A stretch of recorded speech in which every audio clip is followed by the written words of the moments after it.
శుక్లాంబరధరం విష్ణుం శశివర్ణం చతుర్భుజం ప్రసన్నవదనం ధ్యాయేత్ సర్వవిఘ్నోపశాంతయేత్. గురుర్బ్రహ్మా గురుర్విష్ణుః గురుర్దేవో మహేశ్వరः గురుః సాక్షాత్ పరబ్రహ్మ తస్మై శ్రీగురవే నమః. వ్యాసాయ విష్ణురూపాయ వ్యాసరూపాయ విష్ణవే నమో వై బ్రహ్మనిధయే వాసిష్ఠాయ నమో నమః. కూజంతం రామ రామీతి మధురం మధురాక్షరం ఆరుహ్య కవితాశాఖాం వందే వాల్మీకికోకిలం. శృతిస్మృతిపురాణానాం ఆలయం కరుణాలయం నమామి భగవత్పాదశంకరం లోకశంకరం. వాగర్ధావివ సంపృక్తౌ వాగర్ధప్రతిపత్తయే జగతః పితరౌ వందే పార్వతీపరమేశ్వరౌ. సూక్తిం సమగ్రయతున స్వయమేవ లక్ష్మీః శ్రీరంగరాజమహిషీమధురైః కటాక్షైః. వైదగ్ధ్యవర్ణగుణగుంభనగౌరవైర్యాం కండూలకర్ణకుహరాः కవయోధయంతి. హైమోర్ధ్వపుండ్రమజహన్మకుటం సునాసం మందస్మితం మకరకుండలచారుగండం బింబాధరం బహుళదీర్ఘకృపాకటాక్షం శ్రీవేంకటేశముఖమాత్మనిసన్నిధత్తాం. విమలపటీ కమలకుటీ పుస్తకరుద్రాక్షస్యస్తహస్తపుటీ కామాక్షీ పక్ష్మలాక్షీ కలితవిపంచీ విభాసి వైరించీ. మనోజవం మరుతతుల్యవేగం జితేంద్రియం బుద్ధిమతాం వరిష్టం వాతాత్మయం వనరయూధముఖ్యం శ్రీరామదూతం శిరసా నమామి. ఆపదామపహర్తారం దాతారం సర్వసంపదాం లోకాభిరామం శ్రీరామం భూయో భూయో నమామ్యహం. నారాయణం నమస్కృత్య నరం చైవ నరోత్తమం దేవీం సరస్వతీం వ్యాసం తతో జయముదీరయేత్. హరి ఓం. పరమేశ్వర స్వరూపైన సభకి నమస్కారం.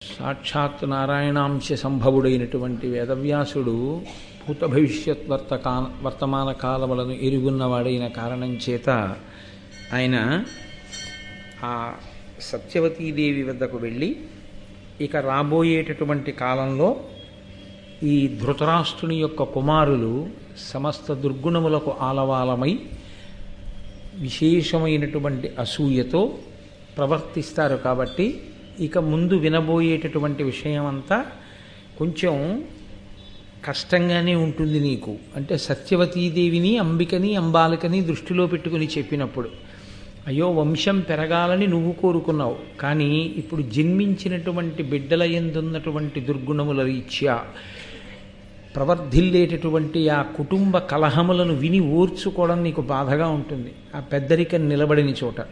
అందుకని ఈశ్వరుని యందు మనసు లగ్నం చేసి చక్కగా తపస్సు ప్రారంభం చెయ్యమని చెప్తే ఆవిడ కోడండ్రైనటువంటి అంబాలిక అని తీసుకుని అరణ్యానికి వెళ్ళి పరమేశ్వరుని యందు మనసుని లేపి తపస్సు చేసి స్వర్గలోకాన్ని పొందింది. మనకి సనాతన ధర్మంలో ఇది ఒక గొప్ప విషయం. లోకంలో ప్రతిదానికి కూడా మనం ఏం చేస్తామంటే చేరిపోతున్న దాన్ని లెక్క కట్టేసుకుంటాం. ప్రతి విషయంలోనూ కూడా భోజనం చేస్తున్నాం అనుకోండి, కడుపు నిండిపోతోందన్న విషయం తెలుసుకుంటాం. మంచినీళ్ళు తాగుతున్నాం అనుకోండి, మీరు ఎంత దాహంగా ఉండి మంచినీళ్ళు తాగుతున్నా నా కడుపు నిండిపోతోంది, ఇంక ఈ నీరు అక్కర్లేదు అని నిర్ణయం చేసేసుకుంటాం. ఒక ప్రయాణం ప్రారంభం చేసినప్పుడు ఆ చేరవలసినటువంటి ధ్యేయాన్ని గమ్యాన్ని చేరిపోయాం కాబట్టి ఇక మనం ప్రయత్నం చెయ్యక్కర్లేదు తెలుసుకుంటాం. జీవిత కాలం గడిచి వెళ్ళిపోతున్నప్పుడు తను రుణం తీర్చుకోవడానికి ఎంతవరకు చెయ్యాలో అంతవరకు చేసేసి మనవల్ని చూడాలి, చూసేసాడు, అయిపోయింది. ఇంకా తరువాత సాధ్యమైనంత వరకు నేను 100కి 100 పాళ్ళు యథాశాస్త్రంగా అన్న మాట అనకుండా ఉండడం తప్పు, కానీ కనీసంలో భగవంతుని పట్ల దృష్టిని ఎక్కువ పెట్టేయవలసినటువంటి అవసరం ఉంటుంది. ఎందుచేత అంటే జీవితానికి కూడా ఒక పరిమితి ఉంది కదండి. అది నిరంతర కొనసాగింపుగా కొన్ని వేల సంవత్సరములో ఏదో బ్రతికే అవకాశం ఉండదు. మనం సనాతన ధర్మంలో చాలా గొప్ప విషయం ఏంటంటే మనం పునర్జన్మ సిద్ధాంతాన్ని అంగీకరిస్తాం. జీవుడు ఈ శరీరాన్ని విడిచిపెడితే ఏమీ ఎక్కడికి వెళ్ళిపోడు, మళ్ళీ ఇంకో శరీరాన్ని పుచ్చుకుని వస్తాడు. మళ్ళీ ఇంకో శరీరాన్ని పుచ్చుకుని అన్న మాట అనగానే దానికి కష్టసుఖాలంటూ ఉంటాయి కదా. ఈ మనసే ఉంటుంది అప్పుడు కూడా. ఉన్నప్పుడు వెంటనే ఏమడుగుతాం మనం? బాబు ఏ శరీరం అయినానండి సుఖంగా ఉండాలంటాం. అది కుక్కో పిల్లో పేనో నక్కో ఏదైనా కానివ్వండి సుఖంగా ఉండాలండి అంటాం. సుఖంగా ఉండాలండి అన్నప్పుడు సుఖంగా ఉండడానికి ఆలంబనం, సుఖంగా ఉండడానికి హేతువు ఒక్కటే, ఈశ్వరారాధన, పుణ్యము. ఈ రెండూ మరి చేయకపోతే వచ్చే జన్మకి పెట్టుబడి ఏది? చేసుకున్న పుణ్యం వ్యయమైపోయింది, ఈ జన్మలో చాలా అనుభవించేసావు, బోల్డన్ని దండలు వేయించేసుకున్నావు, బోల్డన్ని సన్మానాలు చేయించేసుకున్నావు, చక్కగా సంతోషంగా కాలం గడిపేశావు, ఇదంతా పుణ్యం వ్యయమైపోయింది. మరి వచ్చే జన్మకి మోక్షం పొందేసేయడం అనేటటువంటి దాన్ని నేను తిరస్కరించాను. మంచిదే ఆ ఆలోచన, అది అసాధ్యము, దుర్లభము, అసలు అసంభవము. ఇలా అంటే అసలు ఇంకా ఋషులు చెప్పింది ఎందుకు? అది అసంభవం అన్న మాట నేను అనను, కానీ అంతకన్నా ఉత్తర జన్మ ఉండే అవకాశం ఉంటుందేమో అన్న కోణంలో కూడా ఆలోచించడం చాలా అవసరం. కాబట్టి అప్పుడు భగవంతుని యందు పూనికతో జీవించగలిగినటువంటి ధృతి ఏర్పడాలి అంటే దానికి అధ్యవసాయము అని ఒకటి కావాలి. మీరు చూడండి, దీపాన్ని చాలాసేపు చూసి కళ్ళు మూసుకుంటే మీకు దీపమే కనపడుతుంది.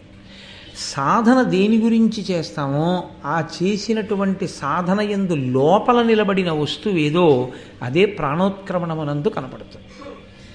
అందుకని చివరి దశకి వెళ్ళేటప్పటికీ ప్రయత్నపూర్వకంగా ఈశ్వరుడి వైపుకి తిప్పాలి. అలా తిప్పకపోతే చాలా ఇబ్బంది వస్తుంది. ప్రయత్నపూర్వకంగా ఈశ్వరుని వైపుకి తిప్పుట అన్న మాటలో రెండుంటాయి. ఒకటి, మీరు ప్రయత్నం చేయడం ఒకటే కనపడుతూ ఉంటుంది, కానీ ఫలితం అన్నది ఏమీ ఉండదు. ఎందుకని అంటే భౌతికంగా ఈ శరీరంతో ఆశ్రమంలో ఉంటాడు, ఈ శరీరంతో పిల్లలకి దూరంగా ఉంటాడు, కానీ మనసు మాత్రం వాళ్ళ యందే ఉంటుంది, మనసు మాత్రం భోగముల యందే ఉంటుంది. అప్పుడు ఉపయోగం ఏమైనా ఉంటుందా అంటే ఉండదు. అందుకే పూర్వం ఆసేతు హిమాచల పర్యంతము పరివ్యాప్తమైనటువంటి రాజ్యాన్ని పరిపాలన చేసినటువంటి రాజులు కూడా వీటిని విడిచిపెట్టి నారచీర కట్టుకుని వెళ్ళిపోయేవారు. వెళ్ళిపోయి వానప్రస్థాన్ని స్వీకరించి భార్యతో కలిసి పరమేశ్వర పదమునందు నిలబడేవారు. నిలబడి పరమేశ్వరుణ్ణి చేరిపోయేవారు. తప్ప నేను చెయ్యవలసిన కర్తవ్యం అయిపోయింది, నేను ఎంతవరకు పితృరుణం తీరిపోయిందో కొడుకుని కన్నాను, ఆ కొడుకో కొడుకుని కన్నాడు, చూసేశాను మనవడి వరకు చాలు. ఇప్పుడు నేను ఇన్నాళ్ళు వేసుకున్న చెప్పులు వేసుకోవడానికి తగిన స్థితిని కొడుకు పొందేశాడు. నేను ఇన్నాళ్ళు ఏ చెప్పులు వేసుకు తిరిగానో అవి ఇప్పుడు నా కొడుకు వేసుకోగలడు. అంటే దాని ఉద్దేశం నిజంగా చెప్పులని కాదు. నా ఉద్దేశం, నేను తండ్రి స్థానంలో నిలబడి నా బిడ్డన్ని అభ్యున్నతి పదంలోకి తీసుకురావడానికి ఏ ఏ ప్రయత్నములు చేశానో అవి నా కొడుకు నా మనవడి పట్ల చేయగలడు. ఆ స్థితి వాడికి కలిగింది, ఆ పరిణితి ఉంది నా కొడుక్కి అని అనుకున్న ఉత్తర క్షణంలో సంసారముతోటి సంగమును బాగా తగ్గించేసుకుని వాళ్ళది ఇంకా వాళ్ళకి విడిచిపెట్టేయి. ఎక్కడికో వెళ్ళిపోక్కర్లేదు. ఇవాళ ఉన్న రోజుల్లో మీరున్న చోట మీరు ఉండి కొడుకు కోడలతోనే ఉండొచ్చు. ఇవాళ నేను ఇందులో ఉన్నట్లు వద్దు అన్న మాట నేను అనలేను, కానీ అది సాహసం, భారతం చెప్తూ అలా అనకూడదు. కానీ కనీసం ఇంట్లోనైనా వానప్రస్తుగా బతికేటటువంటి ప్రయత్నం కొంత చేస్తే తాను శాంతిగా ఉంటాడు, కింద వాళ్ళకి శాంతిగా ఉంటుంది. అన్నిటికన్నా పెద్ద ఇబ్బంది ఏమిటో తెలుసా అండి? మీ పెద్దరికము అంగీకరింపబడకపోతే, మీ పెద్దరికము ప్రశ్నిస్తే ఆనాడు చచ్చిపోయినంత అల్లరవుతుంది. ఇంత చేశాను, ఇంత గౌరవం ఉంది, నేను అన్నమాట వాడు లెక్క పెట్టట్లేదు, వాడు లక్ష్య పెట్టట్లేదని ఉత్తిని జుత్తు పీక్కోవడమే తప్ప కలిసి వచ్చేది ఏముంది? ఈశ్వరుడు యందు మనసు పెడితే ఇబ్బంది లేకుండా ఉంటుంది. భారతాన్ని జరిగిపోయిన కథ అని వినకండి. భారతాన్ని ఎప్పుడూ జరిగే కథ అని మనకి ఏది అన్వయం అవుతుందో మనకి తెలుసుకోవాలి. పిల్లలు దెబ్బలాడుకుంటారమ్మా, ఇంకా వీళ్ళు సరిగ్గా ఉండరు ఇంకిక్కడి నుంచి, కాబట్టి నువ్వు ఈశ్వరుడు యందు మనసు పెట్టేసుకో అన్నాడు వ్యాసుడు. అయ్యి బాబు అలా దెబ్బలాడుకుంటే ఎలాగండి? అలాంటప్పుడే నేను ఉండాలి కదండి, ఉండి పెద్దరికం ఏదైనా సరిపుచ్చాలి, కానీ నేను వెళ్ళి ఎక్కడో అడవిలో కూర్చుంటే పిల్లలు మరీ పాడైపోతారు కదండి అని అనలేదు కుంతి. అలా అనలేదు సత్యవతీదేవి, అంబిక, అంబాలిక. ఆ పెద్దరికానికి అక్కడ సరిపోయే కుంతీదేవి ఉంటే చాలు అన్నాడు. అంతే చాలు. ఇప్పుడు నువ్వు కూర్చున్న అమ్మ స్థానంలో చెప్పులు ఆవిడ వేసుకుంది కాబట్టి నువ్వు బయలుదేరన్నాడు. వింది వ్యాసుడి మాట. విని వాళ్ళు అరణ్యానికి వెళ్ళారు, తపస్సు చేశారు, చక్కగా స్వర్గలోకాన్ని పొందారు. ధృతరాష్ట్ర మహారాజు తన తమ్ముని కుమారులైనటువంటి పాండవుల్ని కూడా అత్యంత ప్రేమాదరములతో చూస్తున్నాడు. కానీ మనసు యందు ఉండేటటువంటి భేదభావము ఎక్కడ అంకురించాలో అక్కడ అంకురిస్తున్నప్పుడు దాని యందు ఒక లక్షణం ఉంటుంది. ఒకటి ఉంటే భయము, లేకపోతే అత్యుత్సాహము, అంటే విపరీతమైన విశ్వాసము. ఈ రెండు ద్వేషము వలన కలుగుతాయి. నాకు అయ్యి బాబోయ్ అని ఎవరి మీదో భయం ఉందనుకోండి, వారంటే ద్వేషం ఉందనుకోండి, ఒకటి వెంటనే నా దృష్టిలోకి వచ్చేది ఏమిటంటే నాకన్నా ఆయన యొక్క స్థితి ఏమి, బలవంతుడా, నాకన్నా బలవంతుడు, భయం. నా ముందు వాడు పనికి మాలినవాడు, విపరీతమైన విశ్వాసం. పర్వాలేదు, నేను ఆయన్ని పక్కకి తీసేయగలను. లేదు, అతనే చాలా బలవంతుడు, నేను అతన్ని పక్కకి తీయడం కుదరదు, ఇప్పుడు నాకు భయం. ఈ రెండిటి వలన కూడా నా లక్ష్యమంతా ఏమైపోతుందంటే ఎదుటి వ్యక్తిని కష్టపెట్టడమునందే నా మనసు మగ్నమవుతుంది తప్ప నేను శాంతిగా ఉండలేను, ఎదుటి వారిని శాంతిగా ఉంచలేను. ఇది ఎంత దూరం అల్లుకుంటుంది ఈ విషపు తీగ అన్నది మీరు చెప్పడం కష్టం. ఇదే భారతంలో ఇక్కడ పడింది బీజం. ఎవరి దగ్గర పడిపోయిందంటే మొట్టమొదట పడింది ఎక్కడ అంటే గాంధారి దగ్గర పడింది. గాంధారి నాకు 101 సంతానమని పరమేశ్వర వరం, కానీ నాకు ముందు బిడ్డలు పుట్టకపోవడమే ఉపద్రవం వచ్చింది. కుంతీదేవికి ముందు కొడుకు పుట్టేశాడు, అదే ఉపద్రవం వచ్చిందని కడుపు బాదుకోవడం దగ్గర ప్రారంభమైన అసూయ దుర్యోధనుని యందు వర్ధిల్లింది ఇంకా బాగా. ఇప్పుడు ఆయన బాధల్లా ఏమిటంటే వీళ్ళని మట్టు పెట్టేస్తే, తండ్రి లేని వాళ్ళు కాబట్టి నేను మట్టు పెట్టగలను, మట్టు పెట్టేస్తే రాజ్యం నాకు వస్తుంది. మట్టు పెట్టడానికి ఏమిటి అభ్యంతరం? చిన్నపిల్లలైనా వాళ్ళ బలమే. ఎప్పుడూ దుర్యోధనుడు ఏది పరిశీలనం చేస్తుంటాడంటే ఎదుటివారి యొక్క బలాన్ని గురించి భయపడుతుంటాడు. ఎదుటివారి అనగా పాండవుల యొక్క బలానికి భయం. ఎందుకంటే వీళ్ళని నేను పక్కకి తప్పించలేను, సింహాసనం వీళ్ళకే వెళ్ళిపోతుంది. అది చిట్ట చివరికి ఎక్కడ తీరిపోయిందంటే ఈ ముచ్చటంతాను కురుక్షేత్రంలో తాను తనతో పాటు కొన్ని లక్షల మంది పీనుగులైపోయిన తర్వాత వదిలిపోయాడు. అప్పటి వరకు పెట్టుకున్న భేదభావాన్ని మాత్రం వదిలిపెట్టుకోలేకపోయాడు. దానితో సాధించేది లేదు. అదే ప్రేమభావన చేత ఎంతటి అభ్యున్నతిని పొందవచ్చు. కాబట్టి ఇప్పుడు మొట్టమొదట పాండవుల 5గురిలో దుర్యోధనుడికి భయం అన్నది ఎవరి వలన ప్రారంభమైందో తెలుసా అండి? భీముని చేత ప్రారంభం. ఎందుచేత అంటారేమో, గురువుగారి కటాక్షంతో ప్రకాశించేటటువంటి బలం ఒకటి, తనంత తాను ప్రకాశించే బలం ఒకటి. ధనుర్విద్య ఉందనుకోండి, ధనుర్విద్య ధనుర్వేదం కాబట్టి గురుముఖత నేర్చుకోవాలి. గురుముఖత నేర్చుకుని అస్త్రములను ఉపదేశం పొందితే బ్రహ్మాస్త్రం, ఏదో రౌద్రాస్త్రం, ఐంద్రాస్త్రం, ఇవన్నీ ఉపదేశం పొందాడనుకోండి, ఆయన బక్కగా ఉంటాడా బలంగా ఉంటాడా మీకు అనవసరం. ఆయన చేతిలోకి అస్త్ర సంపద వెళ్ళిపోయిందా, ఇప్పుడు ఆయన తన చేతిలో ఉన్నటువంటి అస్త్ర సంపద చేత మట్టు పెట్టగలడు ఎవరినైనా. అప్పుడు ఆయనంటే భయం. అందుకని ఇప్పుడు అర్జునుడంటే భయం లేదు. అంత గొప్పవాడైనా దుర్యోధనుడికి అర్జునుడి గురించి బెంగలేదు. ఎందుకంటే అర్జునుడి గురించిన బెంగ పెరగవలసిన రోజు ఎప్పుడో తెలుసా అండి? మహాత్ముడైనటువంటి ద్రోణుడు పుడితేనే. ద్రోణుడు వస్తేనే అర్జునుడి యొక్క వైభవం. ద్రోణుడు వచ్చే వరకు అర్జున వైభవం ప్రకాశించదు. ఇది లోపల ఎంత శక్తి అయినా ఉండొచ్చు, వెలిగించే గురువుగారు రావాలి, ద్రోణాచార్యుల వారు రావాలి. అందుకే మహాభారతంలో ద్రోణాచార్యుల వారు కృపాచార్యుల వారు రావడంతో మలుపు తిరిగిపోతుంది భారతం.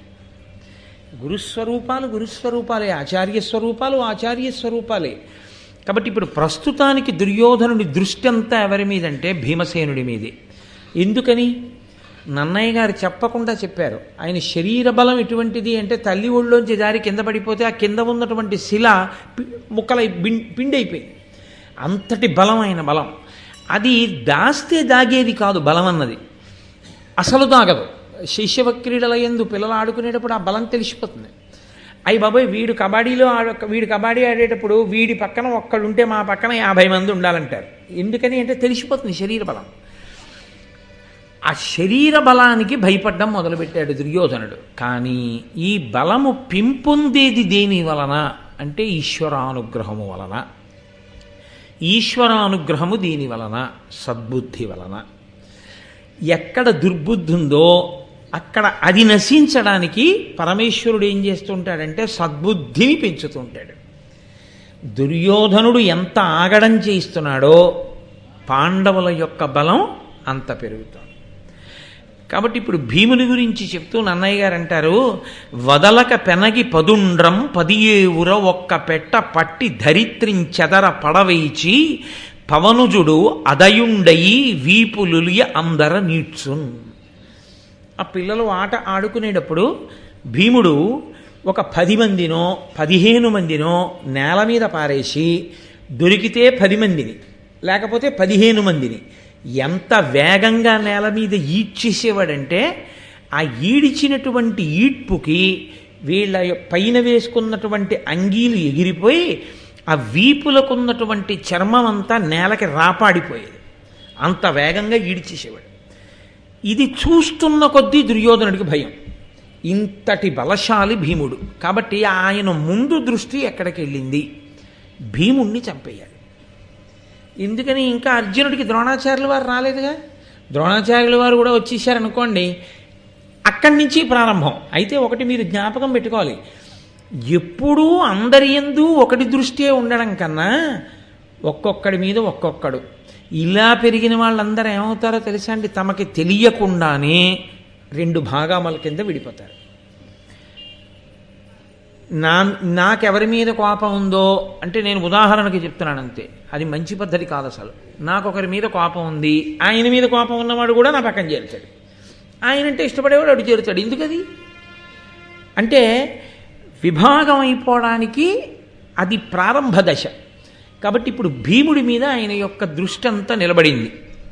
ఆ భీముడు కూడి జలక్రీడలాడుచో కడగి ఆ ధృతరాష్ట్ర తనయుల అతుల శక్తి లెక్కించియు 10 భుజమున ఎక్కించుకొని వారి యుక్కడంగా క్రంచర నీరిలో ముంచుచు నెత్తుచు గారించి తీరంబు చెరబెట్టు కోరి ఫలార్థులై వారల ఎక్కిన మ్రాకుల మొదలల వీకబట్టి వడి కదల్చు పండ్లు తడబడువారలతోన ధరణి మీద దొరుగుచుండ ఇట్టి పాట గాట్పు పట్టిచే దుశ్శాసనాదులెల్ల బాధితాత్ములైరి. భీమసేనుడు 2 లెక్క పెట్టుకుని ఈ భుజం మీద 10 మంది కూర్చోండనేవాడు, ఈ భుజం మీద 10 మందిని, ఈ భుజం మీద ఒక 10 మందిని. ఆయన బలం అటువంటిది. కాబట్టి ఇప్పుడు ఈ 10 మందిని ఎక్కించుకున్నప్పుడు పిల్లలకుండే లక్షణం ఏమిటో తెలుసా అండి? వాడు వీడితో స్నేహంగా ఉంటే చాలు, వాడు వీడితో స్నేహంగా ఉంటాడు. వాడు వీడి పట్ల అమర్యాదగా ఉన్నాడు, స్నేహభావంలో లేడంటే పిల్లలకి వెంటనే బయటపడిపోతారు వాళ్ళు. కాబట్టి ఈ 10 మందిని పట్టుకెళ్ళి అక్కడ ఉండేటటువంటి నదీ జలాలలో వీళ్ళ అందరి మెడలు పట్టి నీట ముంచేసేవాడు. వీళ్ళు ఊపిరాడ కొట్టుకుంటుంటే అప్పుడు పైకెత్తుతూ ఉండేవాడు. వీళ్ళందరూ పళ్ళు కాయలు కోసుకుందామని 100 చెట్టు ఎక్కిన తర్వాత ఆ చెట్టు మొదలు పట్టుకుని ఊపేవాడు. ఊపితే కాయలు పళ్ళు 100 కింద పడిపోయేవాడు. ఇది చాలా కంటకప్రాయంగా ఉండేది దుర్యోధనుడికి. ఇంత బలమా? ఈయన ఎంత ఏడుస్తున్నాడో ఆయన బలమంతా పెరుగుతుంది. ఎందుచేత? ఆయనది దైవీ శక్తి. అది వచ్చిందే లోకంలోకి వీళ్ళని మట్టు పెట్టడానికి, భూభారమైన వాళ్ళని మట్టు పెట్టడానికి. దాని యందు పగ సహజంగా ఉంటుంది, అది వివర్ధమానమవుతోంది. దానికి ఉన్నటువంటి శక్తి అటువంటిది. పైగా దానికి ఉండే ఈశ్వరానుగ్రహం అటువంటిది, వాళ్ళ సద్బుద్ధి అటువంటిది, వాళ్ళ మనసు అటువంటిది. కాబట్టి పాండవుల యొక్క బలం పెరుగుతోంది. దుర్యోధనుడు అనుకున్నాడు, ఉపాంశువధ చేసి మధ్యము మదోద్ధతుం చంపి నిస్సపత్నముగా ధర్మనందను నశక్తు బంధించి ఏ నపాండవముగా సముద్ర వలయాఖిలక్షోణిమ కృపాను పటు శక్తి అత్యధిక కీర్తినై ఎలెదన్. ఆయన అనుకున్నాడు ఉపాంశువధ చేసి. ఇక్కడ అసూయ క్రూరత్వాన్ని పొందేది. ఈ భీముడితో ఎదురొడ్డి పోరాడి యుద్ధం చేసి చంపలేం. ధర్మరాజుకి బలం లేకుండా చెయ్యాలి. ధర్మరాజు జోలికి వెడితే భీముడు ఒప్పుకోడు. అంటే మీకేమర్థం అవుతున్నట్లు లెక్క? తిన్నగా భీముణ్ణి చంపేయక్కర్లేదు. భీముడు దుర్యోధనుడు ఓ రోజే పుట్టారు. అడ్డెవరు? ధర్మరాజు, తనకన్నా ముందు పుట్టాడు. కాబట్టి ఇప్పుడు ధర్మరాజుని తీసేస్తే చాలు, రాజ్యం తనకు వస్తుంది. కాబట్టి ఇప్పుడు ధర్మరాజు చనిపోవాలంటే భీముణ్ణి చంపేయాలి. ఎందుకని అంటే ఒక విషయం స్పష్టంగా చెప్పకుండానే అర్థమైపోతోంది. ధర్మరాజుకి భీముడికి కానీ, ధర్మరాజుకి మిగిలిన 4 పాండవులకు కానీ వైరం పెట్టడం సాధ్యం కాలేదు. ఇందులో ధర్మరాజుకి భీమార్జునులకి వైరం పెట్టడం కుదరకపోవచ్చు. కానీ ధర్మరాజుకి భీముడికి అర్జునుడికి నకులుడికి సహదేవుడికి వైరం పెట్టలేకపోతే అది కుంతీదేవి గొప్ప. మీరు ఆలోచించండి జాగ్రత్తగా, నేను అన్న మాటని. వాళ్ళు సవతి పిల్లలు, ఒక తల్లి పిల్లలు కారు. ఒక తల్లి పిల్లలైతే ఒక తల్లి పిల్లలు కాబట్టి ధర్మరాజుకి భీమార్జునులకి గొడవ లేకపోవచ్చు, పెట్టలేకపోవచ్చు. కానీ కుంతీదేవి ప్రేమతో చూడడంలో ఏ పాటి తేడా కనపడినా నకుల సహదేవుల్ని తమ వైపుకి లాక్కోవడం తేలిక. అంటే కుంతీదేవి అంత ప్రేమగా పెంచింది. ధర్మరాజు అంత సొంత తమ్ముళ్ళలాగే చూశాడు. వాళ్ళ 5గురు ఒక చేతి వేళ్లలాగే కలిసిపోయారు. కాబట్టి ఇప్పుడు ధర్మరాజుని తప్పించడం కుదరదు, ధర్మరాజుని బంధించడం కుదరదు. ఇది ఎప్పుడు సాధ్యం? భీముణ్ణి చంపితేనే. ఎప్పుడు భీముణ్ణి చంపేద్దాం అనుకుంటున్నాడు? చిన్ని భీముణ్ణి. ఎవరు? చిన్ని దుర్యోధనుడు. అంటే చిన్నవాడిగా ఉన్నప్పుడే ఎన్ని కుయుక్తులున్నాయో చూడండి. తన బిడ్డలు కాని బిడ్డలతో తన బిడ్డలు అంత సఖ్యంగా ఉండేటట్టు ఒక తల్లి చేయగలిగింది. తన 9 కొడుకులు తన తోడికోడలు బిడ్డలతో అరమరిక లేకుండా ఉండగలిగేటట్టు ఇంకొక తల్లి చెయ్యలేకపోయింది. కాబట్టి ఇప్పుడు దుర్యోధనుడి పగ భీముడి మీదకి తిరిగింది. ఈ భీముణ్ణి ఉపాంశువధ చేసి నేను తిన్నగా ఎదురు వెళ్ళి చంపలేను, కాబట్టి రహస్యంగా చంపేయాలి. రహస్యంగా అతను ఏమరపాటుతో ఉన్నప్పుడు చంపేస్తే ఇంకా ధర్మరాజుకి రక్షకులు లేరు. అసలు నిజంగా భారతంలో ధర్మరాజు గారికి రక్షకుడు ఎవరో తెలుసా అండి? అర్జునుడు. అర్జునుడు ధర్మరాజు గారికి ఏదైనా జరిగితే ఆయన ఒప్పుకోడు, గాంధీవే వదిలేస్తాడు ఆయన. అలాంటి అర్జునుడు ఎందుకు రాలేదు ఇంకా లెక్కలోకి అంటే ద్రోణాచార్యులు వారు రాలేదు కాబట్టి. అంటే గురువుగారు వస్తే తప్ప ప్రకాశించనివి కొన్ని ఉంటాయి, గురువుగారి వచ్చిన తర్వాత ప్రకాశించిన ఉంటాయే, దాని ముందు మిగిలినవన్నీ వెలవెలబోవలసిందే. అందుకే అర్జునుడు వచ్చిన తర్వాత ద్రోణుడు వచ్చాక అర్జునుడి ప్రకాశం ముందు భీముడు కూడా తగ్గుతాడు. అంటే బాగా తగ్గుతాడని కాదు, కానీ అర్జునుడి గురించే ఎక్కువగా ప్రకాశం ఉంటుంది. అసలు కురుక్షేత్రం అర్జునుడిని నమ్ముకునే వెళ్ళాడు ధర్మరాజు గారు. కాబట్టి అటువంటి ఆలోచన చేసినటువంటి క్రూరమైన బుద్ధి కలిగినటువంటి దుర్యోధనుడు మనసులు ఇలా మారతాయని ఎవరు తెలుసుకోగలిగారండి? త్రికాలవేది అయినటువంటి వేదవ్యాసు.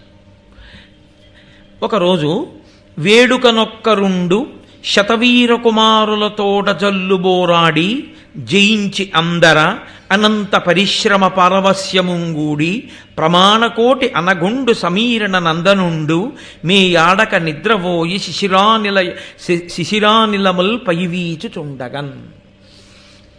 ఆయన భీమసేనుడు ఒకానొక రోజున ఈ ధృతరాష్ట్రుని యొక్క కుమారులైనటువంటి 9 కలిసి చాలాసేపు ఆటలాడాడు. ఆడి అందులోనే అంతర్భాగం యుద్ధం కూడాను ఎప్పుడూను. కాబట్టి వాళ్ళను ఓడించాడు. ఓడించి ఆ అనంత పరిశ్రమ, ఒక్కడే ఇంతమందితో పెనుగులాడడం కదండి, అందుకని బాగా బడలిపోయాడు. బడలిపోయి పారవస్యముంగూడి ఆ బడలికి ఏం చేసిందంటే నిద్ర తెచ్చింది, ఒళ్ళు తెలియనితనాన్ని తెచ్చింది. ప్రమాణకోటి అనగుండు, ప్రమాణకోటి అనబడేటటువంటి ఒక తీర్థమునందు నది ఒడ్డున ఆయన చల్లటి గాలి వేస్తోంది. అసలే అలిసిపోయాడు. దానికి తోడు నది ఒడ్డున చల్లటి గాలి వేస్తోంది. నిద్రకు ఓ లక్షణం ఉంటుంది, ఆకలికి ఓ లక్షణం ఉంటుంది. ఆకలికి రుచి తెలియదు, నిద్రకి సుఖం తెలియదు. బాగా ఆకలి వేసిందనుకోండి ఆయనకి రుచితో సంబంధమే ఉండదు, తినేస్తాడు.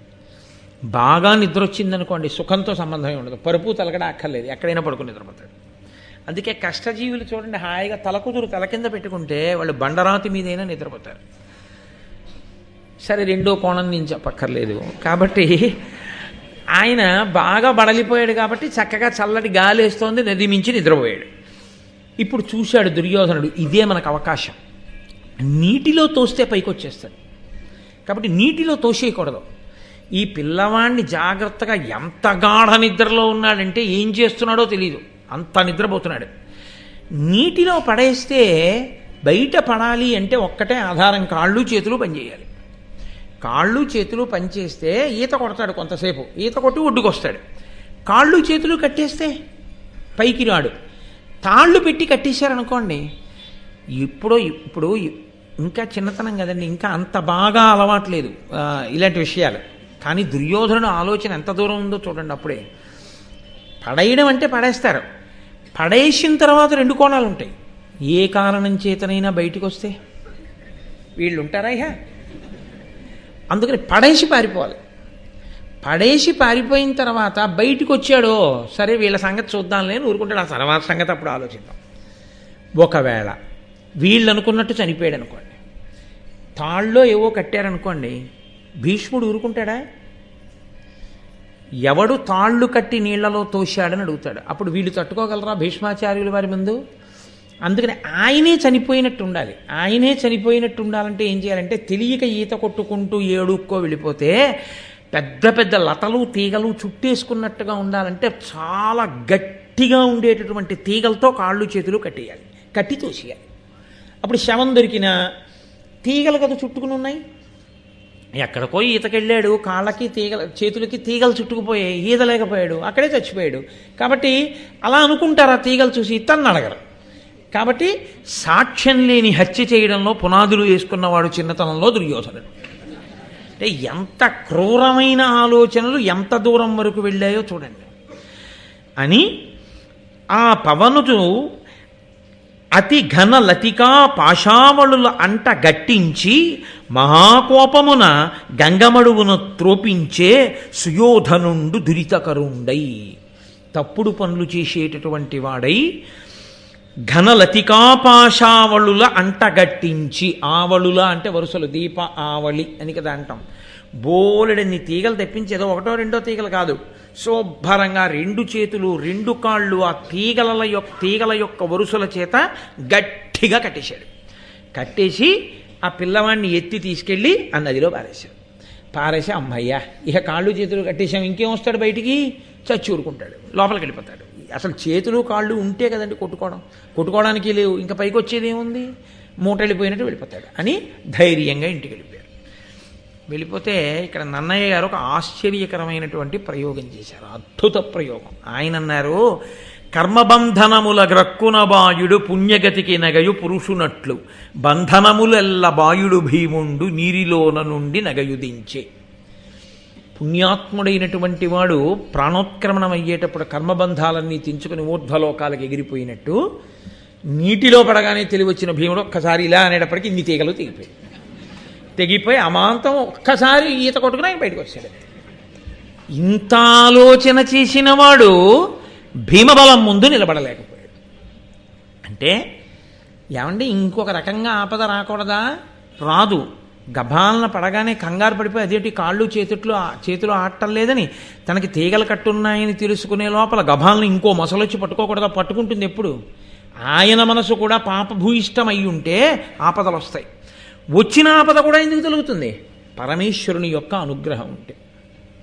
పురుషకారమునకు ఈశ్వరానుగ్రహము తోడుస్తే ఎటువంటి ప్రమాదము పక్కకి తప్పుకుంటుంది.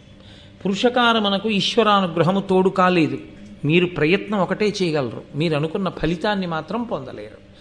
కాబట్టి ఆయనకి బుద్ధి అంత బాగా పనిచేసింది అంటే ఆయన యందు ఈశ్వరునికి ఉన్న కృప అటువంటిది. ఆయనకి ఈశ్వరుని యందు కృపకి కారణం ఆయన పక్షపాతం అని మీరు అనుకోకూడదు. ఇటువంటి దుర్బుద్ధి భీముడు మనస్సులో లేకపోవడం, ఆయన సద్బుద్ధి కలిగినవాడు, అందుకే అంత నిర్భయంగా పడుకున్నాడు. కాబట్టి అలా పైకొచ్చాడు. అసూయకున్న లక్షణం ఏమిటో తెలుసా అండి? అవతలవాడు ఎంతగా తన ప్రణాళిక నుండి తప్పించుకుని వృద్ధిలోకి వస్తుంటే అంతగా అసూయ బుసలు కొట్టి పైకి లేస్తుంది. కాబట్టి ఇప్పుడు మరింత కోపం వచ్చి నీటిలోకి తోస్తే కదా పైకి వచ్చాడు. ఈ మాట నిద్రపోయినప్పుడు అసలు ఇక నిద్రలోనే ఉండిపోవాలి, పైకి లేవకూడదు, అలాంటి పని చెయ్యాలి. కాబట్టి పెద్ద పెద్ద బ్రహ్మాండమైన నల్లత్రాసు పాముల్ని బుట్టల్లో పెట్టించి సిద్ధం చేశాడు. దానికి ఒక రథసారథిని సిద్ధం చేశాడు. ఈ పిల్లవాడు పడుకునున్నప్పుడు మర్మస్థానముల మీద కనిపించమన్నాడు. మర్మస్థానముల ఎందు అంటే ఏవి ఆ విషం ఇలా తగలగానే మృత్యువు వైపుకు వెళ్ళిపోతాడో, లేకపోతే అసలు అవయవమే దెబ్బతినేస్తుందో. ఏ కంటి దగ్గరికో వెళ్ళిపోయింది అనుకోండి, ఆ కన్ను ఎగిరిపోయినట్టు. మెదడు దగ్గరికి వెళ్ళిపోయింది అనుకోండి, ఇంకేమిటి, గుండెల మీద కరిచింది అనుకోండి, ఏ వేలు మీదో కరిస్తే ఆ వేలు కోసి విషం పిండచ్చు. గుండెల మీద కరిస్తే దాన్ని మర్మస్థానం అంటారు. అప్పుడు మీరు కోసి పిండడం ఉండదు, తొందరగా విషం గుండెలకి ఎక్కేస్తుంది. విషం కాలి నుంచి గుండెలకి ఎక్కే లోపల ఆపే ప్రయత్నం చేస్తారు. గుండెల దగ్గరే కరిస్తే, ఒక్క గుండెల దగ్గర కాదు, ఇన్ని నల్లత్రాచుల్ని తీసుకొచ్చి తల చుట్టూ, గుండెల మీద, కంఠం మీద, ముఖ్యమైనటువంటి శరీరంలో ఉన్న మర్మస్థానములన్నింటి మీద కరిపించేస్తే ఇక లేచేది ఏముంటుంది అతను. కాబట్టి గాఢ నిద్రలో ఉండగా ఆ నల్లత్రాచుల్ని తీసుకొచ్చాడు. జనపతి పనుపుగ సారథి ఘన విష కృష్ణోరగముల కరపించే శ్రమంబున నిద్రుతిండైన ప్రభంజన సుతు సర్వాంగ మర్మ సంధుల నెల్లన్. దుర్యోధనుడి మాట పనుపున ఒక సారథి ఇప్పుడు ఇక తన వల్ల కావట్లేదని ఇంకోళ్ళని కూడా అందులోకి ప్రవేశపెట్టాడు. ఇప్పుడు ఆ సారథి పని ఏమిటంటే, ఇందులో మళ్ళీ విచిత్రం ఏమిటో తెలుసా అండి, తను కనిపించకూడదా, ఏమో నీళ్ళలోంచి లేచినట్టు లేస్తే పోతే సారథి పోతాడు. ఇది ఇంకొక మెట్టు ముందుకెళ్ళాడు. అంటే ఇంకా క్రౌర్యానికి అర్థం లేదు. ఇదే భావి కాలంలో కలిపురుషుని యొక్క లక్షణం అండి. ఈ కలిపురుష లక్షణమే ఈ దుర్యోధనుడే, ఈ రావణుడే సమాజంలో ఇప్పటికీ బ్రతికుంటాడు. బ్రతికున్న కారణం చేతనే అంతంత దూరం అర్థం పర్థం లేని కుట్రలు, కుతంత్రాలు, ఆవేశకావేశాలు, అనర్థాలు, ఇన్నిటికీ కారణం అదే అవుతూ ఉంటుంది. కలిపురుషుని యొక్క ఆవేశం. ఎక్కడ ఈశ్వర స్పర్శ ఉందో అక్కడ కలిపురుషుని యొక్క ఆవేశం ఉండే అవకాశం ఉండదు. అందుకే ఎప్పుడూ ఈశ్వరుడి పాదములు పట్టుకుని ఉండండి అంటుంటారు. కాబట్టి ఇప్పుడు ఆ సారథి వచ్చి గాఢ నిద్రలో ఉన్నటువంటి ఆ పిల్లవాని యొక్క శరీర మర్మస్థానములన్నింటి యందు కనిపించాడు. అవిరళ విషపణిదంస్త్రలు పవనుజు వజ్రమయ తనువు పై తోలును ఓపవ భేదింపగా పాప వ్యవసాయ పనులు పాప వ్యవసాయుల చెయ్యు అర్థవంతములగునే. ఆ నల్లత్రాచుల్ని తీసుకొచ్చి ఒళ్ళంతా కరిపిస్తున్నాను, చచ్చిపోతాడని సారథి అనుకున్నాడు. ఎప్పుడు చచ్చిపోతాడు అవతలవాడు పాము కరిస్తే? దాని యొక్క కోర, ఆ ఘాటు మనిషి శరీరంలో ఉండేటటువంటి రక్తంతో స్పర్శ పొందేటట్టుగా కరవగలిగితే దాని విషపు తిత్తుల్లో ఉన్నటువంటి విషం వెంటనే రక్తంలో కలుస్తుంది, అది ఉమిసినప్పుడు. కానీ ముందు దాని దంస్ట్ర తగిలినప్పుడు తెగాలి, తెగి అది రక్తానికి తగలాలి, తగిలితే ఆ రక్తంలోకి విషం ఎక్కుతుంది. అప్పుడు తిత్తిలో ఉన్న విషయాన్ని వదిలిపెడుతుంది ముందు కరిచి. ఇన్ని నల్లత్రాచులు కరిచే కానీ ఆయన శరీరం ఎటువంటిది, వజ్రం ఎలా ఉంటుందో అలా ఉంటుంది ఆయన శరీరం. అందుకని ఇన్ని నల్లత్రాచులు కరిచినా ఆయన శరీరం మీద కించిత్ కూడా, ఇంత కూడా చర్మం ఇలా పై పొప్పర కూడా లేవలేదు. లేవకపోతే ఇంకా ఇవి కరిచిన విషమంతా ఏమైనట్టు ఆ పైనే ఉంటుంది. ఇలా అంటే పోతుంది. ఇక రక్తంతో కలవందానికి ఆయనకు మృత్యువు ఎక్కడ వస్తుంది? ఆయన శరీరమును ఈశ్వరుడు అలా నిర్మించి రక్షించాడు. కాబట్టి ఇప్పుడు ఆ పాములన్నీ వీడు కనిపిస్తున్నాడు, చచ్చిపోతాడు అనుకోండి, అవన్నీ కరుస్తున్నాయి, ఆయనకి ఎక్కిన విషయం లేదు. కానీ ఇవి బుస్సు బుస్సుమంటూ ఓహో మీనబడి కరుస్తున్నాయి. ఆయనకి ఏమీ ఎక్కడ తెగిన ఘాటు కూడా లేదు, కానీ ఆయనకి తెలివి వచ్చింది. ఆ తెలివి రావడం కూడా ఈశ్వర అనుగ్రహం. కాబట్టి ఆయనకి తెలివి వచ్చింది. ఆయనకి తెలివి వచ్చి చూశాడు. వెంటనే నన్నయ్య గారు ఎప్పుడూ కూడా మనుష్య జీవితానికి పనికొచ్చేటటువంటి మాట, అద్భుతమైన మాట ఒకటి చెప్తుంటారు. ఆయన వెంటనే అన్నారు, పాప వ్యవసాయుల చెయ్యులు అర్థవంతములగునే. పాపభూయిష్టమైనటువంటి జీవనము కలిగినటువంటి వారి సంకల్పం మీదున్నదో అది నెరవేరదు. శివ సంకల్పమస్తు అంటుంటాం మనం.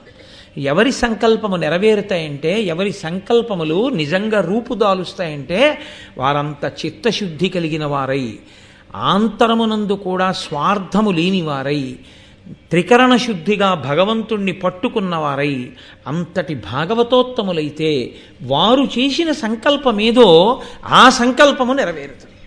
అందుకే మనం చేయకూడదు సంకల్పం. అందుకే పూర్వం వీరికి వీరు తగునా పెళ్ళికి పెద్దలను అడిగేవారు.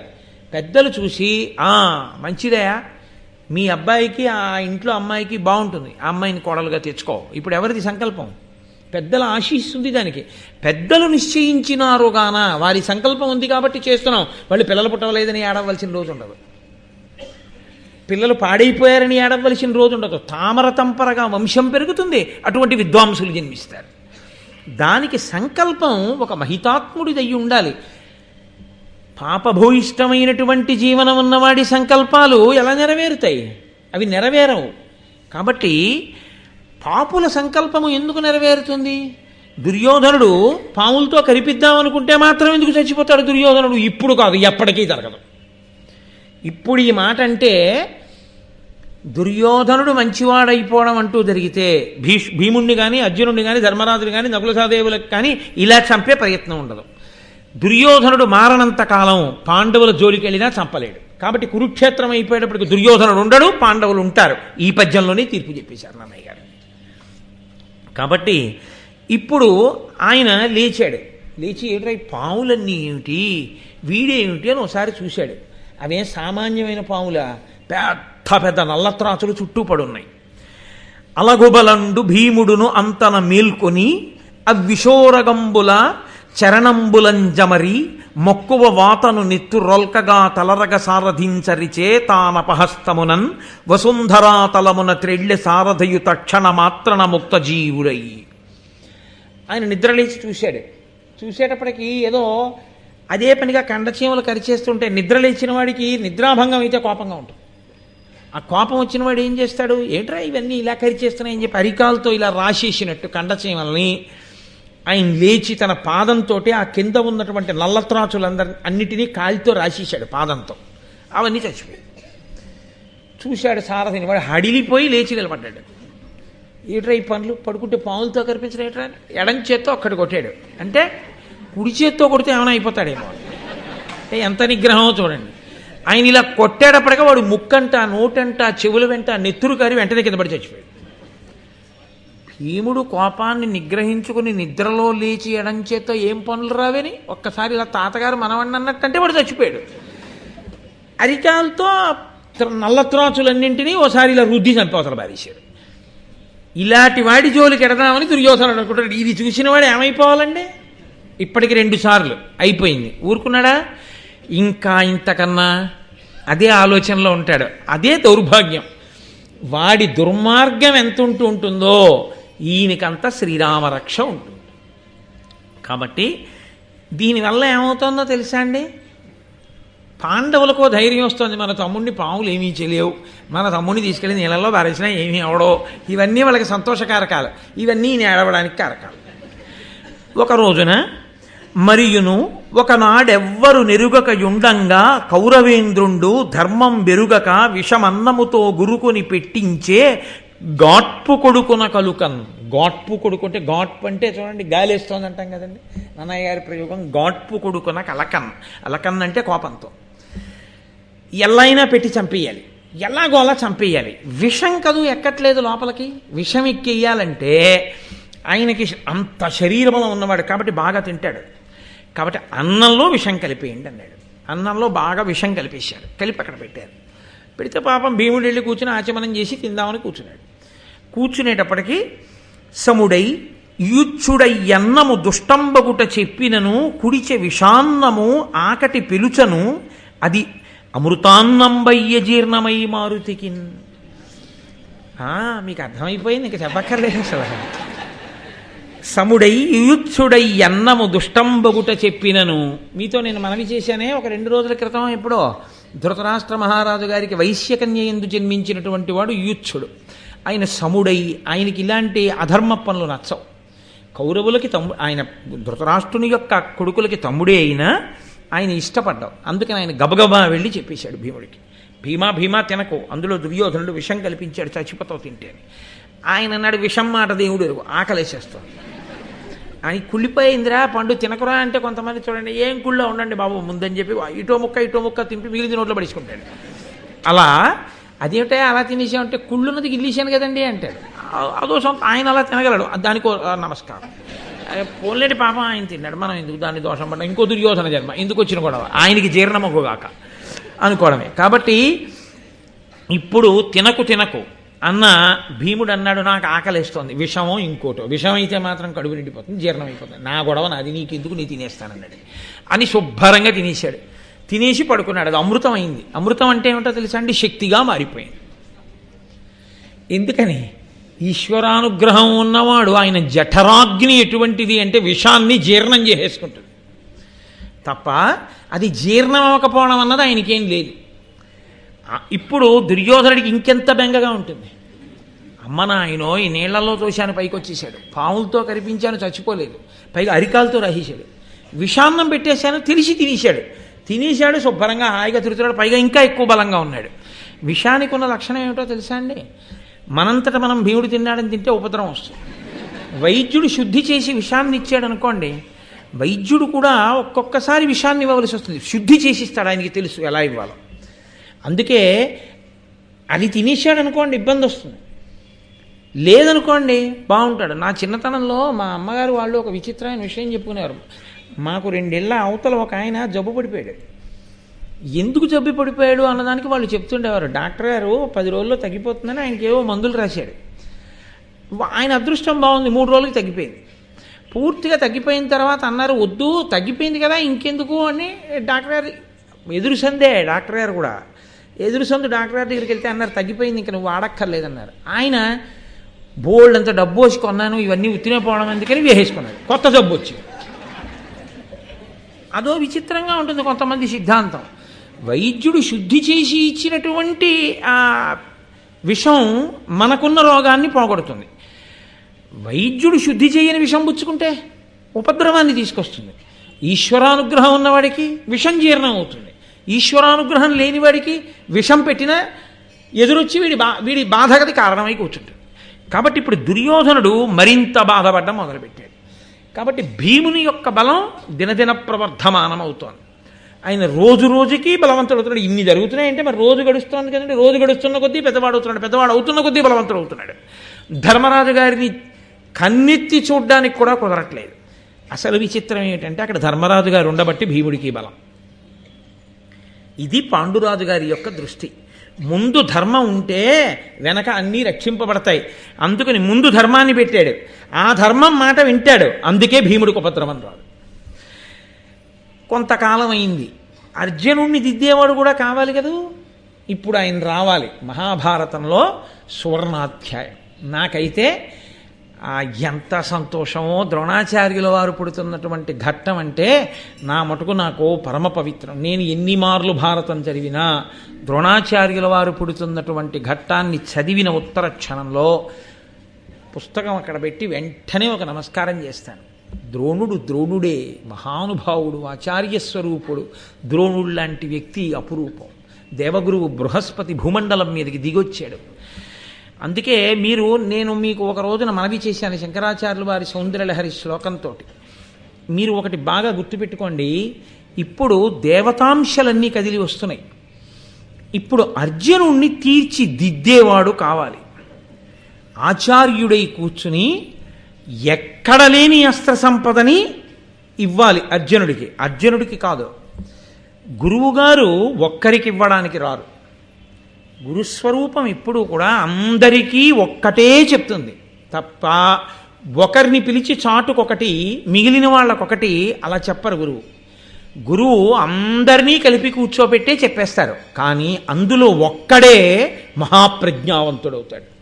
ఎందుకో తెలుసా అండి? వాడికి గురువు గారి మీద ఉన్న గురి, వాడు చేసే సాధన చేత వాడు రాటు తేలుతాడు. అర్జునుడు అటువంటి వాడు.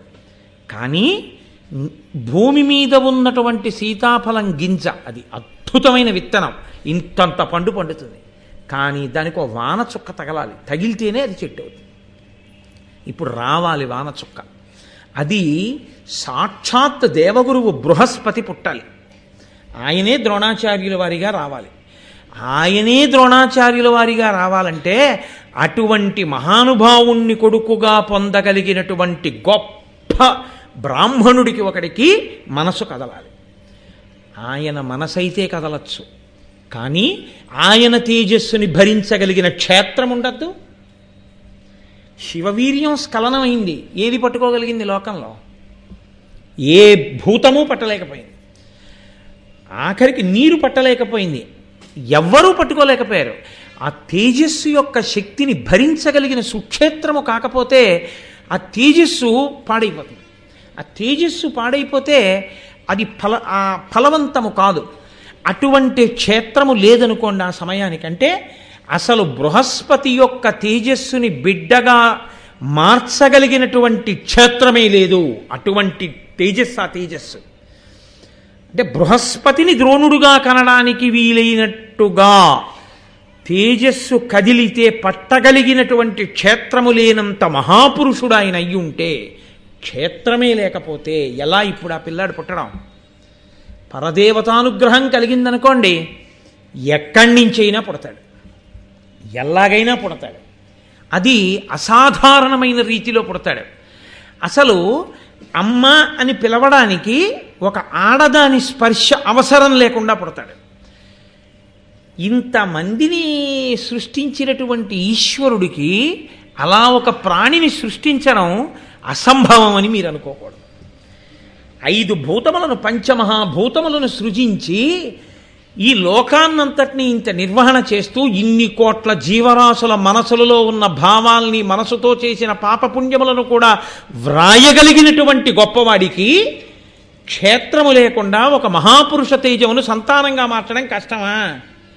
ఈశ్వర శక్తిని నువ్వు ప్రశ్నించగలిగినటువంటి ధీరుడవా? అంత తెలివైన వాడివా నువ్వు? కుదరదు. కాబట్టి ఈశ్వరానుగ్రహం కలిగింది. ఎటువంటి ఆశ్చర్యకరమైనటువంటి విషయములైనా సరే లోకంలో సంభవం అవుతాయి అంతే. దానికి అదేంటంటే అది అలా జరుగుతుందా అని ప్రశ్నించేటటువంటి అవకాశమే ఉండదు. లోకంలో అనేకమైనటువంటి చిత్ర విచిత్రమైనటువంటి విషయాలు జరుగుతున్నప్పుడు మనందరం ఇదేమిటంటే, ఇది సృష్టికి విరుద్ధంగా ఉంది, ఇంత విచిత్రంగా ఉంది ఏమిటంటే అని మనం పేపర్లలో చదవట్లేదా? లేకపోతే విని ఆశ్చర్యపోవట్లేదా? నేను మీతో మనవి చేశాను, మహాభారతం చెప్తున్నప్పుడే ఒక తల్లికి ఒకనకొకప్పుడు ఒక పాము పిల్ల పుట్టింది అని. ఆ పాము పిల్ల పుట్టి రోట్లో కన్నంలో పాలు పోస్తే పాలు తాగి పెరిగేది. ఆ పాము చనిపోయే రోజున తల్లిగారు ఎక్కడికో పెడితే ఆవిడకి కల్లోకి వచ్చి చెప్పింది, అమ్మ నేను వేడి పాలల్లో పడిపోయానమ్మా, చనిపోతున్నాను, నా పేరు పెట్టుకో అమ్మా వంశంలోనని. ఆ వంశంలో ఉన్న వాళ్ళందరికీ ఆ పేర్లు పెట్టారు. సంభవం కాలా? ఇది నేను కాదు చెప్పింది, సాక్షాత్ కంచికామకోటి పీఠాధిపత్యం వహించిన నడిచే దేవుడైన పరమాచార్య పేర్లతో సహా ఉటంకించారు ఒకసారి. సంభవం అయింది. చచ్చిపోయిన పిల్లల్ని బతికించారు, అనుగ్రహిస్తే మహాపురుషులు. శృంగగిరి పీఠాధిపతులు చంద్రశేఖర భారతీస్వామి వారు లోపల అభిషేకం చేస్తున్నారు. పల్లెటూరు నుంచి ఒక తల్లి భర్త వద్దు వద్దు అన్న వినకుండా పిల్లాన్ని తీసుకుని వెళ్ళింది. వెళ్ళి విడిదిలో ఉంది, అభిషేకం ప్రారంభమవుతోంది గురునివాసులను. ఈ పిల్లాడు ఒక్కసారి గుడ్లు తేలేసేసి నల్లబడిపోయి కొయ్యి అయిపోయాడు. వాళ్ళందరూ అయ్యో మేము అభిషేకం చూడడానికి వచ్చాం, మేము వెళ్ళిపోతాము, ఎవరికైనా చెప్తానులే, వచ్చి డాక్టర్ దగ్గరికి తీసుకెళ్తారని వెళ్ళిపోయారు.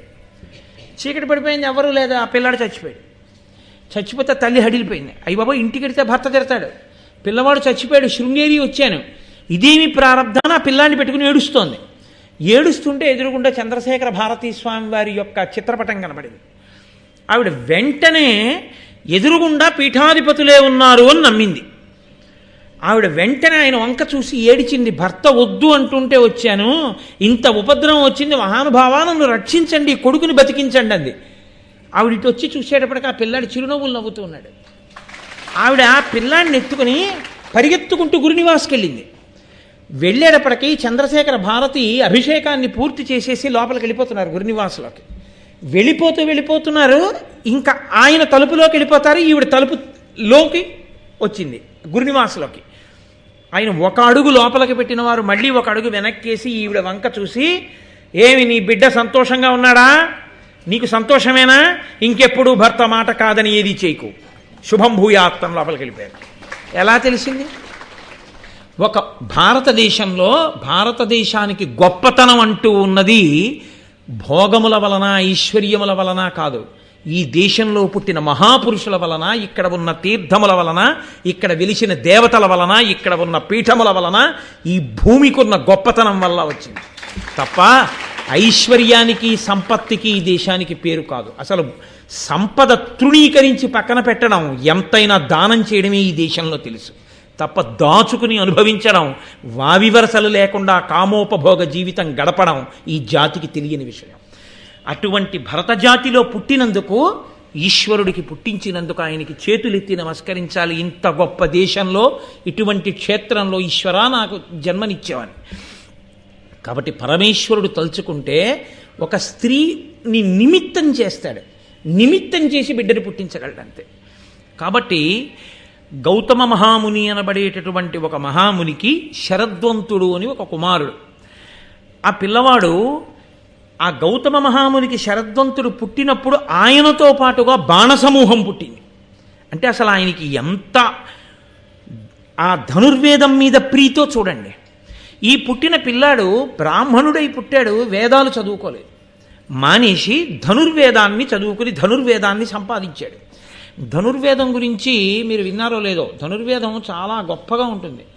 ఆ ధనుర్వేదంలో ధనస్సు ఎలా పట్టుకోవాలో, వింటినారిని ఎలా కట్టాలో, ఈ భుజాన్ని ఎంత పైకెత్తాలో, బాణాలు ఎక్కడ కట్టుకోవాలో, ఎలా తీయాలో, వింటినారికి ఎలా పెట్టాలో, ఏ వేళ్లతో పట్టుకోవాలో, ధనస్సు నిలబడితే ఎలా ఉండాలో, లేకపోతే దాన్ని పట్టుకుని పైకెత్తితే ఎలా ఉండాలో, అర్ధచంద్రాకారంగా తిప్పి బాణాలు వేస్తే ఎలా వెయ్యాలో, అస్త్రప్రయోగం చేస్తే ఎలా వెయ్యాలో, ఏనుగు మీద కూర్చుంటే ఎన్ని గుర్రాలు అనుగమించాలో, ఎన్ని గుర్రాలతో ఏనుగు మీద ఉన్నవాడిని రక్షించాలో, కత్తి కట్టుకున్నప్పుడు వరని ఎలా కట్టుకోవాలో, ఎడం చేత్తో పట్టుకుని కుడి చేత్తో కత్తిని ఎలా లాగచ్చో దగ్గర నుంచి ధనుర్వేదంలో స్పృశించినటువంటి విషయాలు ఉండవు. అందుకే ధనుర్వేదం ఎక్కువగా క్షత్రియులకు ఉపదేశం చేస్తారు. ఆశ్చర్యం ఏమిటంటే బ్రాహ్మణుడు వేదమునందు అనురక్తి కలిగి ఉంటాడు, కానీ ధనుర్వేదాన్ని నేర్చుకున్నా అనుష్ఠించాడు, క్షత్రియులకి నేర్పుతాడు. ఈ పిల్లవాడికి పుట్టుకతోనే ఈ శరద్వంతుడికి ధనుర్వేదమునందు అపారమైన ప్రీతి. ఆయన ధనుర్వేదాన్నంతటినీ పొందాడు. అంటే జీర్ణమైపోయింది ఆయనకి. దదీజి మహర్షి ఎముకల్లోకి బ్రహ్మజ్ఞానం జీర్ణమైపోయినట్టు. ఇప్పుడు ఆయన ఆ స్థితిని పొంది అంతకన్నా ఇంకా పై స్థితిని పొందుతాను అని చెప్పి తపస్సు చేస్తున్నాడు. ఇంద్రుడికి భయం వేసింది. అయ్య బాబోయ్, ఇంకా గొప్పవాడైతే. ఇంద్రుడు అదో చమత్కారం. ఇంద్రుడు పైకి అలా కనపడినట్టు ఉంటాడు, కానీ అవతల వాళ్ళ గౌరవాన్ని గొప్పతనాన్ని ఉద్దీపింప చేస్తుంటాడు. లొంగితే పాడవుతాడు, లొంగకపోతే ఇంకా గొప్పవాడవుతాడు. కాబట్టి ఇప్పుడు ఇంద్రుడు జలపద అనబడేటటువంటి ఒక స్త్రీని పంపించాడు. ఈయన లొంగుతాడేమో చూద్దామని. ఈ జలపద అనేటటువంటి స్త్రీ వచ్చినప్పుడు ఒక మహాత్ముడు జన్మించాలి అని నేను మీతో మనవి చేశాను కదండి.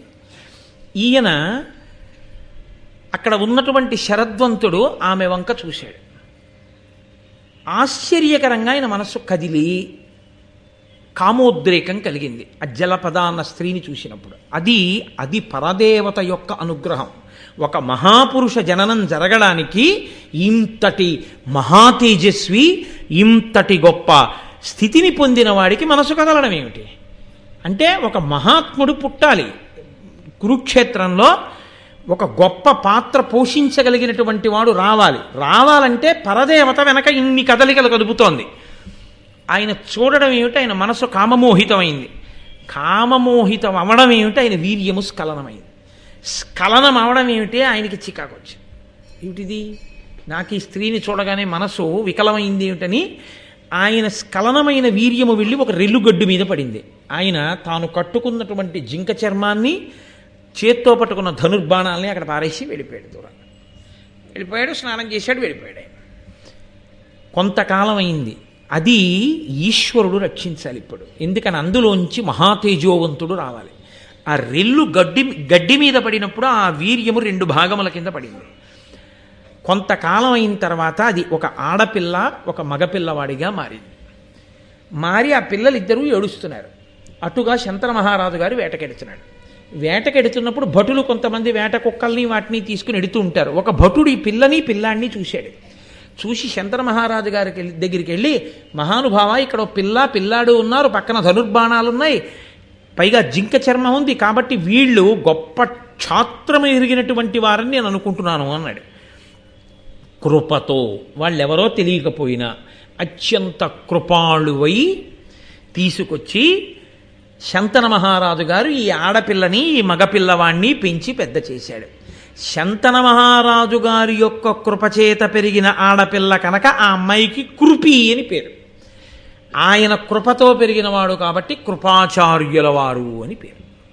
కృపాచార్యుడు కృపి వీళ్ళిద్దరూ శరద్వంతుని యొక్క బిడ్డలు. ఈ కృపాచార్యుల వారు ధనుర్వేదమునందు గొప్ప స్థితిని పొందాడు. ఈయన ఈ పాండవులకి మొట్టమొదట గురుత్వం వహించి విలువిద్య నేర్పడం మొదలుపెట్టాడు. అదిగో అందుకొచ్చింది, ఆ అంశాలు అందుకు వచ్చాయి. ఆచార్యుడు కావాలి, గురువు కావాలి పిల్లలకి. ఆయన నేర్పుతున్నాడు. చిత్రం ఏమిటో తెలుసా అండి, మహాభారతంలో చాలా పాత్రలు 199 పాత్రలు కురుక్షేత్ర యుద్ధం తర్వాత పడిపోతాయి. పడిపోగా మిగిలిన పాత్రలు వెళ్ళిపోయాయి. స్వర్గారోహణ పర్వంలో పాండవులు కూడా వెళ్ళిపోయారు. కానీ ఒక్క కృపాచార్యుల వారి పాత్ర మాత్రం కౌరవుల వైపుండి యుద్ధం చేసింది. అశ్వత్థామ యొక్క ఉద్ధతి ఎందు అశ్వత్థామతో కలిసి ఉంది. కానీ అశ్వత్థామ నుంచి విడివడి ధర్మరాజుని చేరాడు. ఆయన ధర్మరాజు గారిని చేరి ఎంత ధర్మరాజు గారు నమ్మాడంటే తాను స్వర్గారోహణ పర్వంలో వెళ్ళిపోతూ చిన్న పిల్లవాడైనటువంటి పరీక్షిత్ మహారాజు గారికి గురువుగా కృపాచార్యుల వారిని విడిచిపెట్టాడు. పరీక్షిత్తుకి కూడా విద్య నేర్పినవాడు కృపాచార్యుల వారి. అక్కడ పాండవుల దగ్గర మొదలుపెట్టినటువంటి ఆచార్యకత్వం పరీక్షిత్తు వరకు ఆచార్యకత్వం నిర్వహించినటువంటి మహానుభావుడు కృపాచార్యుడు. అటువంటి వాడు జన్మించాడు. ఈ కృపి ఆడపిల్ల జన్మించింది. ఈ శంతన మహారాజు గారు తీసుకెళ్లి పెంచుతున్న సమయంలో ఈ శరద్వంతుడు వచ్చి అన్నాడు, ఈ పిల్లవాడు నా కుమారుడే మహానుభావా, కాబట్టి నాకొక్కసారి ఆ పిల్లవాడిని అప్పచెప్తే, నేను పుట్టినప్పుడు ధనుర్బాణాలు పుట్టాయి, నేను పుట్టినప్పుడు అపారమైన అనురక్తిని పెంచుకున్నాను ధనుర్వేదం మీద, ఎంతో నేర్చుకున్నాను, అదంతా నా కొడుక్కి నేర్పుకుంటానన్నాడు. తండ్రి చెప్పిన విద్య కన్నా గొప్ప విద్య లోకంలో ఇంకోటి ఉండదు. ఈ శరద్వంతుడు కృపాచార్యుడిని తీసుకెళ్లి వేదంబుల్ చదివించ భూసురులతో విఖ్యాతిగా ఆత్మసంవేదించేసే చతుర్విధంబగు ధనుర్వేదంబు నానాస్త్ర విద్యా దాక్షిణ్యముతోడదాన కరపెన్ తద్విత్తముల్ సూచి సంవాదుల్ గాదనవ నందనుండు కృపు శరద్వంతుండు దంతాత్ముడై. ఆయన శరద్వంతుడి పిల్లవాడిని తీసుకెళ్ళి వేదాల్ని చెప్పకుండా ధనుర్వేదాన్నంతటినీ కూడా పిల్లవాడికి చెప్పి ధనుర్వేదంలో గొప్ప విద్యాపారంగతుణ్ణి చేశాడు. ఆ కృపాచార్యుల వారే ఈ పాండవులకి మొట్టమొదట విద్యాభ్యాసం ప్రారంభం చేశాడు. అసలు మహానుభావుడు రావాలి. ఎవరు? ద్రోణాచార్యుల వారు రావాలి. ముగ్గురు వస్తారు ఏకకాలంలో. ఒకరు కృపాచార్యుల వారు, ఒకరు ద్రోణాచార్యుల వారు, మూడవ వారు మహానుభావుడైనటువంటి ద్రుపదుడు. ముగ్గురు రావాలి. ఈ ముగ్గురు వచ్చిన తరువాతే మహాభారతం కథ చిక్కబడుతుంది బాగా. కాబట్టి భరద్వాజ మహాముని, ద్రోణుడు పుట్టడం అంటే మాటలు కాదు కదండి. ద్రోణాచార్యుడే. పాండవులు, కౌరవులు, అసలు ప్రపంచంలో ఎన్ని దేశాలున్నాయో అన్ని దేశాలలో ఉన్నటువంటి వాళ్ళందరూ ఆయన దగ్గరికి వచ్చి చదువుకున్నారు. ఆయనకున్నటువంటి శిష్య సంపదని లెక్క పెట్టడం సాధ్యం కాదు. అంతమందికి విద్య నేర్పాడు మహానుభావుడు, విలువిద్య. అటువంటి ద్రోణుడు పుట్టాలి. ఎవరు? సాక్షాత్తుగా బృహస్పతి అంశలో రావాలి. ఆ భరద్వాజ మహాముని గంగాద్వారం దగ్గర హరిద్వార్లో ఒకనకొకప్పుడు తపస్సు చేస్తూ గంగా స్నానం చేస్తున్నటువంటి ఘృతాచిని చూశాడు, అప్సరసని. అంతే, పుట్టాలి కదా మహానుభావుడు. క్షేత్రం భరించలేనంత గొప్ప తేజస్సు అది. కాబట్టి ఇప్పుడు ఆ భరద్వాజ మహర్షి యొక్క మనసు కదిలింది.